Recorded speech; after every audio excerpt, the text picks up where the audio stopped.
Let's take a look at the new blur options in PTE AV Studio 11, but I'm starting off in the previous version 10.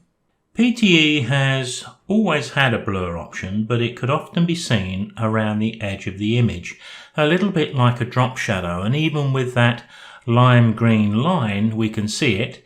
Let me remove that and we'll see that drop shadow effect a bit stronger.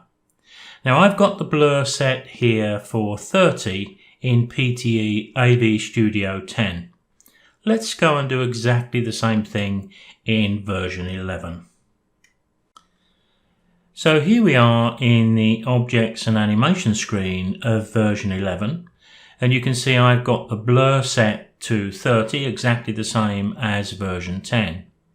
And even if I remove that lime green line by clicking down in the bottom right corner, you can see that even though I've got exactly the same blur setting, we don't see any of that drop shadow effect. Now we do still have the original blur option from version 10. That's now called GAUSS, G-A-U-S-S. The new default setting though is GAUSS Extended, and that's what we've just demonstrated here. All of that effect around the outer edge is now gone. So that leaves us with bokeh and directional blur. Let's take a look at directional blur first, and I've come back into the slide list of PTE AV Studio 11. Now because we have 4 different blur options, the one we want needs to be selected first in the Properties tab of the Objects and Animation screen, and then we need to go into the Animation tab to select the parameters we want to apply. So let's select Directional from the blur options here, and into the Animation tab, and you'll notice now that the blur has 2 options. One is radius, that's the amount of blur we apply, and the other is direction. So one of the options we would have here is to click and drag over the letter R to increase the blur considerably, then click and drag over the letter D to spin the direction around so the blur lines up with the spines of the tree.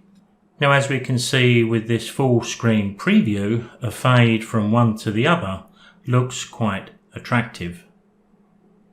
Now this is going to work well with most images where the content has a natural direction, and of course most of them do. Now coming back to the Objects and Animation screen of PTE 11, we're going to take a look at bokeh.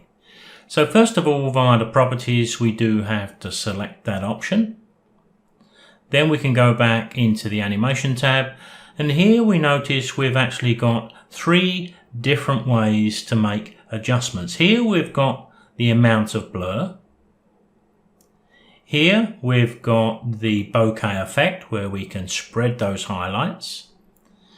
But the setting in the middle, D, again is directional, and that will spin those little shapes. Imagine setting this at 0 and then 200 or 300 between 2 keyframes. It could be quite effective. I've noticed though that when we spread the highlights the image gets a little bright, but we've got color correction just sitting beneath. So if we wanted to add a filter here, brightness and contrast, click and drag over the brightness, we've got adjustment there too. Now these couple of examples I've put together in just a few seconds while making this video. Here I'm using them to move from one image to another, a little bit like a transition, although they're not used in that way here, they're just created in the Objects and Animation screen.